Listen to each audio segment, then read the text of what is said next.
Baiklah, kita lanjutkan lagi. Bagaimana cara kerja transistor? Kita lihat di sini satu jenis transistor yaitu NPN. Karena kita ingat kalau menuju ke sana berarti ini adalah positif, ini negatif. Berarti kalau basisnya positif, berarti sini negatif. Nah, cara kerja transistor, arus akan mengalir dari C menuju E. Lihat panahnya. Apabila dari B dialiri arus ke E. Jadi apabila ada arus mengalir dari B ke E dengan kecil, maka dia seakan-akan membuka pintu. Membuka pintu, mengalirnya arus dari C ke E dengan besar. Jadi ini cukup kecil saja, sudah bisa membuka pintu sehingga arusnya mengalir dengan besar. Oke. Untuk yang PNP, kita lihat di sini positif, arahnya ke sana. Berarti basisnya adalah negatif. PNP, maka arus akan mengalir dari emitor ke kolektor apabila ada arus mengalir dari emitor ke basis. Oke, kita lanjutkan. Nah, seakan-akan transistor ini adalah suatu pintu yang bisa diatur, membuka, menutupnya. Sehingga kalau di sini dibuka, maka arus akan mengalir dengan cepat. Bila ditutup, maka arus akan tertutup juga. Oke. Sebagai contoh untuk mempermudah seperti ini. Ini saya bikin rangkaian. Di sini ada transistornya. Transistor NPN. Arus akan bisa mengalir ke sini melalui C ke E. Syaratnya apabila ada arus dari B ke E. Kita lihat di sini resistansinya 470 kecil sehingga arus akan besar. Sini 10K, tentu ini akan kecil sekali arusnya. Nah, ini apabila saklar ini kita tutup, maka lampu di sini akan menyala. Bila dibuka, mati lagi. Ditutup, menyala, dibuka, mati. Jadi apabila ada arus ke sini, maka arus yang besar akan mengalir ke sana. Oke. Kita ambil contoh yang lain lagi. Misalkan sini ada lampu. Lampunya ini 12 volt. Lampu ini 12 volt. Maka untuk menyalakan ini harus memakai baterai yang besar. Tapi saklarnya tidak harus dipasang di sini. Kita cukup pakai baterai satu saja. Nah, baterai satu ini 1,5 volt, berarti lebih dari 0,71 volt. Cukup untuk menembus diode di sini. Nah, bila ada arus seperti ini, maka di sini akan mengalir ke sana. Bila ditutup, maka lampu menyala. Bila dilepas, lampu mati. Nah, seperti ini. Inilah salah satu fungsi transistor sebagai saklar.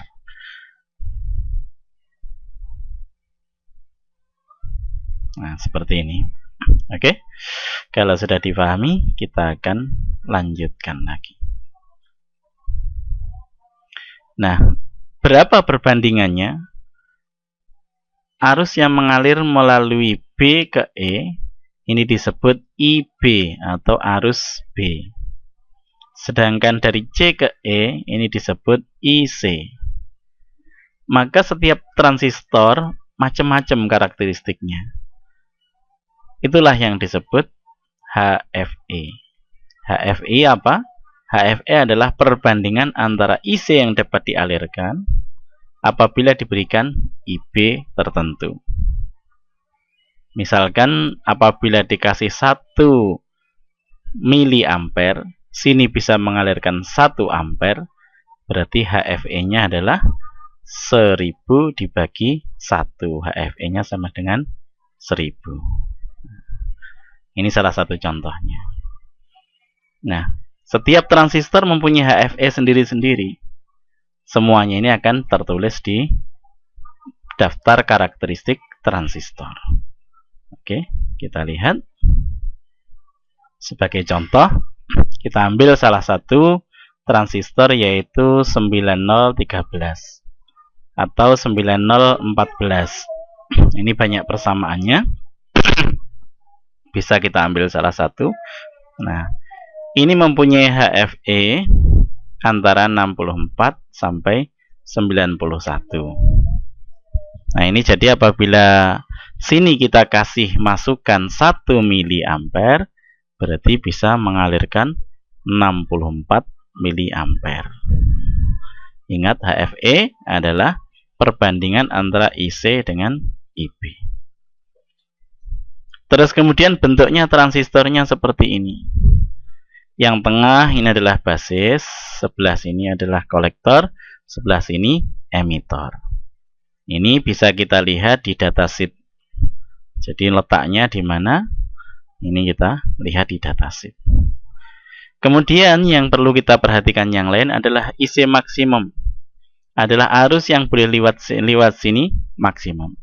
Ini perlu apabila kita mau mendesain arus yang mau kita lewatkan berapa. Jangan sampai melebihi 400 miliampere untuk transistor ini. Kalau lebih, maka transistor ini akan terbakar atau putus.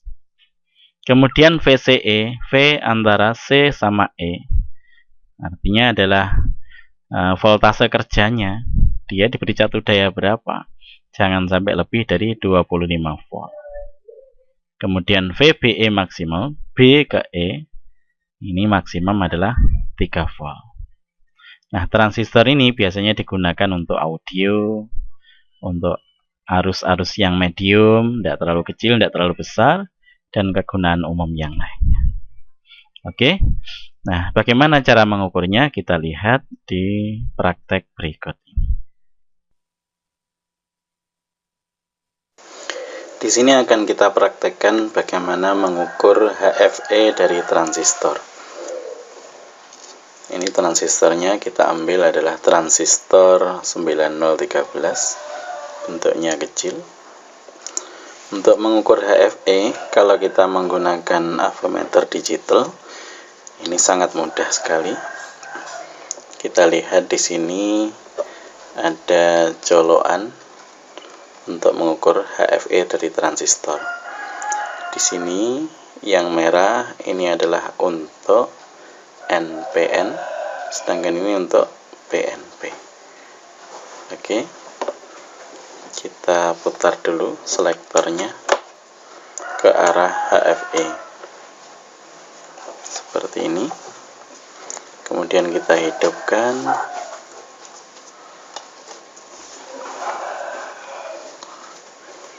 Kemudian kita ambil transistornya. Kita ingat 9013 adalah NPN. Maka kita pilih yang ke sini, basisnya. Kalau kita belum tahu, kita bisa coba-coba di mana basisnya. Misalkan di sini.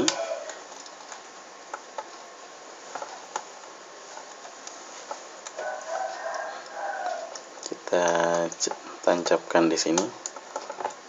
Ternyata tidak bergerak. Ternyata HFE-nya 1, ini tidak mungkin. Kemudian kita putar ke sana. Maka kita lihat itu 164. Berarti HFE dari transistor ini adalah 164. Kita lihat kakinya, di sini C, di sini B, di sini E. Berarti kaki ini adalah E, yang tengah B, yang sini C. Cara mengukur HFE seperti itu. Ada juga cara lain untuk mencari kaki-kakinya. Yang untuk mencari kaki transistor yang kecil ini hanya bisa ketemu yaitu basisnya saja. Kita ingat NPN. NPN itu berarti P-nya basisnya adalah positif. Maka kita rubah. Kalau untuk AVO analog Kita cukup di ohm saja karena gerakan jarumnya sangat cepat, tapi kalau ini lambat, maka kita pilih selektornya ke bagian bunyi suara di sini untuk ukur dioda. Oke. Kita coba, kita gandengkan dulu bunyi suaranya. Maka kita cari pertama kakinya, misalkan seperti ini. Merahnya kita taruh di pinggir, misalkan 1. Cari ke sana, ternyata tidak bunyi. Pindah lagi di pinggir satunya lagi. Ke sini, ternyata tidak bunyi. Kemudian di tengah.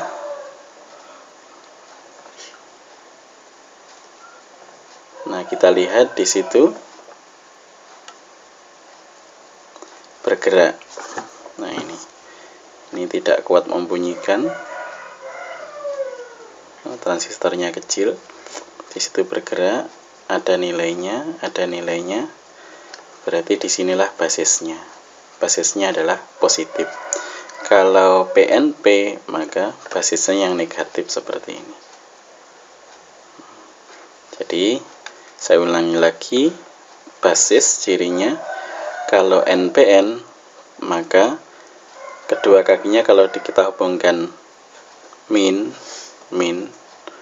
maka dia ada nilai resistansinya. Oke, sekarang kita ukur yang besar, misalkan seperti ini, mencari basisnya. Ini adalah tipe 1061. Kita cari basisnya, ternyata bergerak. Yang tengah juga bergerak, ke sini bergerak. Berarti basisnya adalah sebelah sini. Ini tipe NPN. Sedangkan untuk mengukur yang transistor PNP, di sini kita ambil contoh, yaitu pakai satu transistor jenis jengkolan, ini model jengkolan MC2955. Di sini kita lihat kakinya 1, 2, tapi yang 3 adalah tempatnya ini. Kita cari basisnya. Kita coba di sini dulu. Ternyata tidak bergerak. Di sini juga tidak bergerak. Kita rubah minnya di sini. Tidak bergerak. Kita rubah minnya yang di sini. Ini minnya yang di sini. Di sini bergerak. Di sini juga bergerak. Maka ketemulah basisnya ada di kaki ini. Sedangkan kolektor sama emiternya, kita kalau memakai ini tidak begitu kelihatan, tapi kalau pakai avometer analog agak bergerak sedikit karena ada namanya arus ICE 0. Jadi sebelum dikerjakan apa-apa, dia sudah bisa ada bocor sedikit antara C sama E. Kalau NPN maka karena positifnya itu menuju ke arah basisnya menuju emitter, berarti emiternya negatif. Berarti antara C ke emitter, plusnya C, emiternya min, maka akan ada arus sedikit. Tapi kalau PNP, maka dari emitter ke kolektor akan ada arus bocor sedikit. Sedangkan di sini tidak bisa kita lihat. Nah, di sini kita tidak bisa melihat sedikit pun kebocoran di situ. Oke, begitulah cara menentukan kakinya. Lebih tepatnya kita lihat di datasheet. Sini kita lihat datasheet dari model transistor 1061. Bentuknya seperti ini. Ternyata di datasheet betul juga basisnya adalah paling kiri, kolektor, emitter. Jenisnya NPN, HFE-nya 80, IC maksimum adalah 3 ampere. Arus di sini 3 ampere. VCE 50 volt maksimum, VBE 4 volt. Arus tinggi. Oke. Bisa dipahami kalau sudah kita lanjutkan sedikit lagi. Nah, biasanya orang ingin memperkuat arus dengan keterbatasan HFE, biasanya cuma sedikit penguatannya. Maka orang menyusun transistor, 2 transistor seperti ini. Ini susunan Darlington namanya. Dengan susunan Darlington seperti ini, maka HFE-nya bisa dikalikan. Misalkan di sini 200 HFE-nya, yang belakang HFE-nya 30, maka 200 kali 30 sama dengan 6000. Jadi penguatannya jadi 6000. Seakan-akan satu transistor yang mempunyai HFE 6000. Seperti itu. Cuma kita harus memperhatikan yang belakang ini harus mampu menerima arus yang di sana.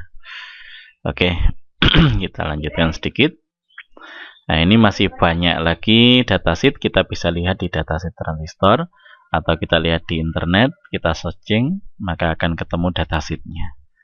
Ini kalau ingin tahu, ini bisa di pause, ini bisa dilihat. Begitulah, terima kasih atas perhatiannya. Kita akan lanjutkan dengan bahasan yang lain lagi.